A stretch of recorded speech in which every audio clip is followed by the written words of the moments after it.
ကမ္ဘောဒီးယားလိရဲ့ကြော်တချင်းကိုခံလိုက်ရတဲ့မြန်မာလိအကြောင်းကိုပြောပြပေးသွားမှာဖြစ်ပါတယ်။အကြသိခင်ကထုတ်ပြန်ကြေညာလိုက်တဲ့2026-2029ဘောလုံးရာသီအာရှအဆင့်ပြိုင်ပွဲအတွက်ဒီပြိုင်ပွဲဝင်ကလပ်အသင်းတွေ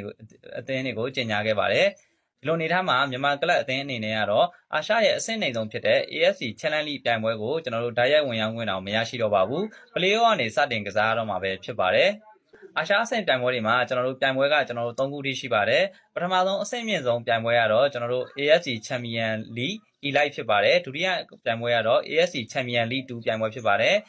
ကျွန်တော်တို့ဒီအဆင့်အနှိမ်ဆုံးပြိုင်ပွဲပေါ့နော်နောက်ဆုံးအဆင့်အနှိမ်ဆုံးပြိုင်ပွဲကတော့ကျွန်တော်တို့ AFC Challenge League ပြိုင်ပွဲပဲဖြစ်ပါတယ်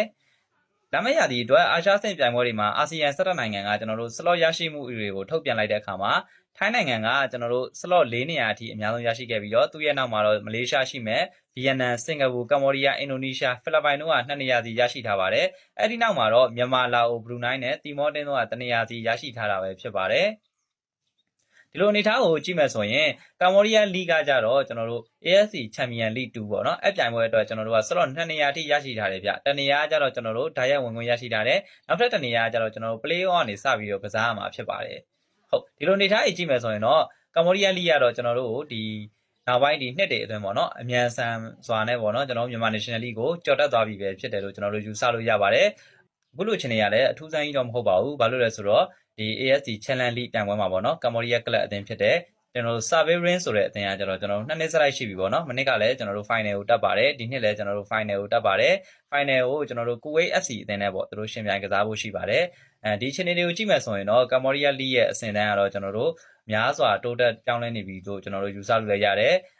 ကျွန်တော်တို့ကမ္ဘောဒီးယားလိရဲ့ဒီပြိုင်ပွဲကျင်းပပုံတွေပြီးသွားရင်သူတို့လိရဲ့ကျွန်တော်တို့ဒီအသင်းတိုင်းပေါ့နော်အသင်းတိုင်းရဲ့အိမ်ဝင်အိုးခွင့်အနေထားရှိမယ်ပြီးသွားရင်သူတို့အသင်းချင်းစီရဲ့ပေါ့နော်ဒီမီဒီယာပိုင်းတွေကျွန်တော်တို့အားပေးတဲ့ပရိသတ်တွေတခုချင်းစီပေါ့နော်ဒါတွေကကျွန်တော်တို့တောက်လျှောက်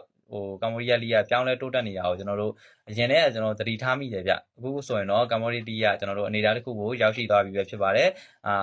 အခုတင်ဆက်ပေးခဲ့တာကတော့